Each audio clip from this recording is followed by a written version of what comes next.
Want to speak real English from your first lesson? Sign up for your free lifetime account at EnglishClass101.com. Hi everybody, welcome back to Ask Alicia, the weekly series where you ask me questions and I answer them. Maybe. First question comes from Isaac Alexander again. Hi Isaac. What's the difference between switch on and off and turn on and off? Which is more casual? Less so than casual. In American English, turn on and turn off is more common. Switch on or switch off is just less common. That's all. Hope that helps you. Thanks for the question. Okay, let's go to your next question. Next question comes from Zakari. Hi, Zakari. Zakari says, I hear Americans pronounce the article a before a word in a sentence with the sound a and sometimes pronounced with the sound a. Is there a rule about that? No, there's no rule. There is absolutely not a rule for this, it's just speaker preference.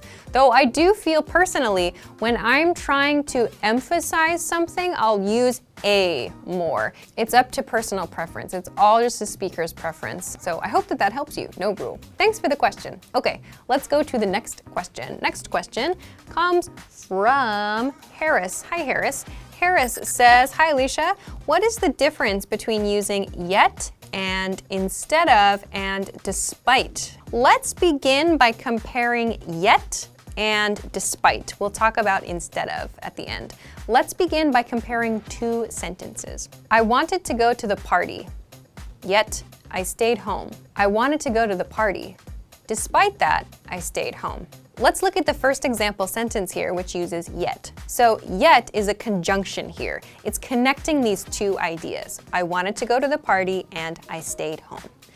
Yet gives us the meaning of even though or but. So we see it's kind of like saying A, which is the desire, I wanted to go to the party, A, and B, the outcome, the actual result, I stayed at home, are connected with this yet statement. So A, yet B. Desire, yet outcome. Let's compare this to despite. So a key difference between despite and yet is that we cannot use despite as a conjunction. We need to include despite with that initial desire, that A point that I talked about in the yet explanation. So it's like saying despite A, B. So it has the same meaning, yes, but it just has a different structure. The sentence has a different structure. When you make a sentence like this, you can introduce A, the desire, then connect it to the next sentence, not using a comma, but with the next sentence you can say, despite this or despite that, where that means part A. So I wanted to go to the party, A.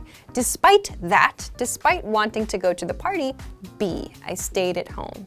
So you need to connect your despite with something like this or that, or the specific noun phrase. You might also hear the very common expressions, despite the fact that, or despite wanting to, blah, blah, blah.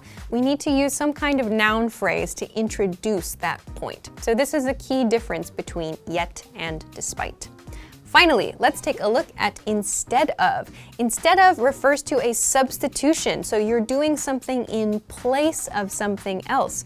I stayed home instead of going to the party. So this means in place of going to the party, I stayed at home. So despite and yet have very similar uses, but we need to make slightly different grammatical structures in order to use them.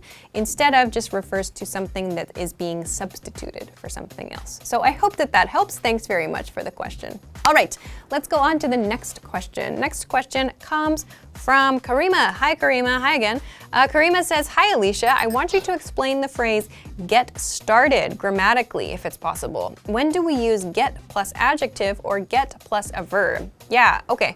So we can use get plus a verb when we're talking about beginning the process of that verb.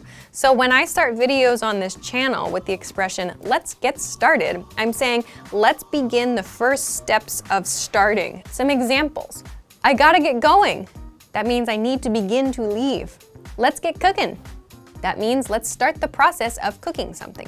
You should get writing. So we can't pair all verbs with this get plus verb pattern, but there are quite a few that we can use. To move on to your next question though, get plus adjective, get just means become here, but become sounds very formal, so we use get instead. Some examples. I'm gonna get pretty for my date tonight. The fight got ugly. It's getting dark outside. Don't get drunk. So I hope that this helps answer your question. Thanks very much. Let's move on to your next question. Next question comes from Milan. Hi, Milan.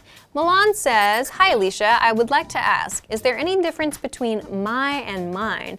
For example, he is my friend and he is friend of mine. Okay, your example sentences have the same meaning, just one small correction. He is a friend of mine. He is a friend of mine. Don't forget that article that you need with your singular noun. I would say though that the my pattern is more commonly used than the mine pattern. I think that this comes from the fact that when we end a sentence with mine, it kind of sounds like we're being greedy or possessive.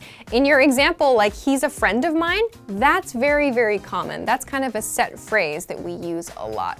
But in other examples, I would just go with the simple my pattern. This something is my something, or this is my blah, blah, blah. I just feel that that sounds a little bit less like greedy, like mine. You sometimes hear kids or like even adults sometimes when they get really excited about owning something or having something, they might say like, this is mine. So it can have kind of a negative feel about it. For that reason, I would recommend the my pattern instead of the mine pattern. So I hope that that helps you. All right, so thank you very much as always for sending your questions. Remember, you can send them to me at englishclass101.com/ask-Alicia. Of course, if you liked the video, please don't forget to give it a thumbs up, subscribe to our channel if you have not already, and check us out at englishclass101.com for some other things that can help you with your English studies. Thanks very much for watching this week's episode of Ask Alicia, and I will see you again next time. Bye-bye. Yay! Yay! Some examples are gone. Where'd they go? Okay, I gotta get, what?